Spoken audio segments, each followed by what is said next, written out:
In WWE 2K23, there are so many ways to play the game. You could play with your old, boring default sliders, or you could play with the best sliders out on the internet right now.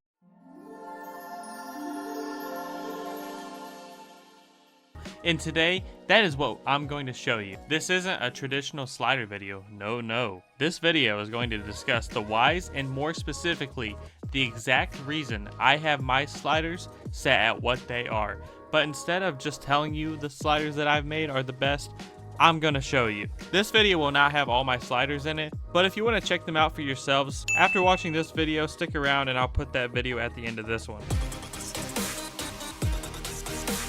Alright, so let's get into this. So today we are doing a little bit of a preview into Night of Champions, having Seth Rollins go up against AJ Styles 1v1 to see who will be crowned the new World Heavyweight Champion. And I won't be showing a full match here because I felt like that'd be a little bit boring for you guys. But I am going to put a good chunk of the match in here because I really want you guys to see how exactly these sliders work. Okay, so right off the rip, this is really good right here. Look at how Seth Rollins is targeting the limbs of AJ Styles. This slider is set at 50 because I felt like 2K did a really good job for their first year of having this as an adjustable slider in the game. Now let's look at this little interaction here. For those who have already watched my slider video, if you can remember, I had the block rate and the dodge rate set at 25, and I told you it still happens a decent amount of the time.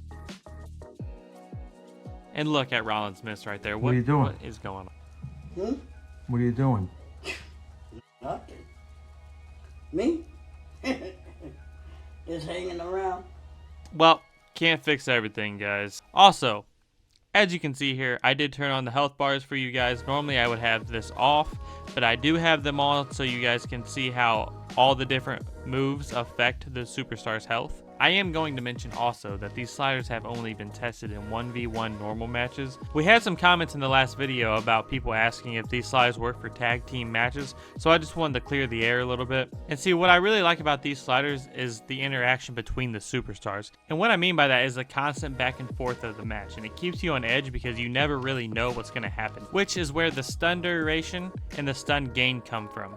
Having stun gain at 42 and stun duration set at 40 is one of the main reasons that these sliders are so good. I messed around with these a lot and I felt like when the number was higher and people were getting stunned more often, it was really just a one-sided match. There wasn't a lot of back and forth, and I like the simulation aspect of going back and forth. Another key set of sliders for the constant back and forth is obviously the reversal rates, and I'll go ahead and throw those on the screen for you now.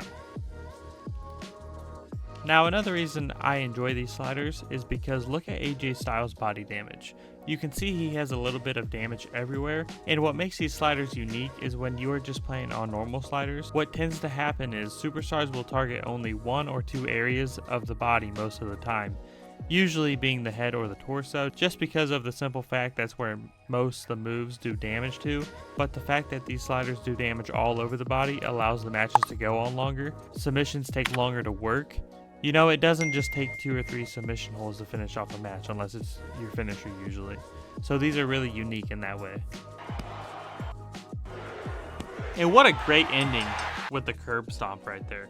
From the second rope, came out of nowhere, and you heard it here first. Seth Rollins walks out the new World Heavyweight Champion at Night of Champions. Now, like I said in my other video, these matches usually last anywhere from 8.5 to 12 minutes long, and I will say, 2K needs to fix something. So let's rewind a little. As you can see, AJ Styles has resilience, so why doesn't he use it? I've noticed this a lot over my AI versus AI matches. 2K, please fix this. If he uses the resiliency right there, that takes this match to a whole nother level. But anyways, I'm done ranting now. There is one essential option that must be adjusted if you want to use these sliders though. So to find that out, here is that video. If this video was helpful to you in any way, I'd appreciate if you could hit the like button so I can get this video out to more people, and let me know what other slider sets do you guys want to see. Maybe tag team sliders, main event sliders. I'm down for anything, guys. Drop them down in the comments below. Thank you for watching.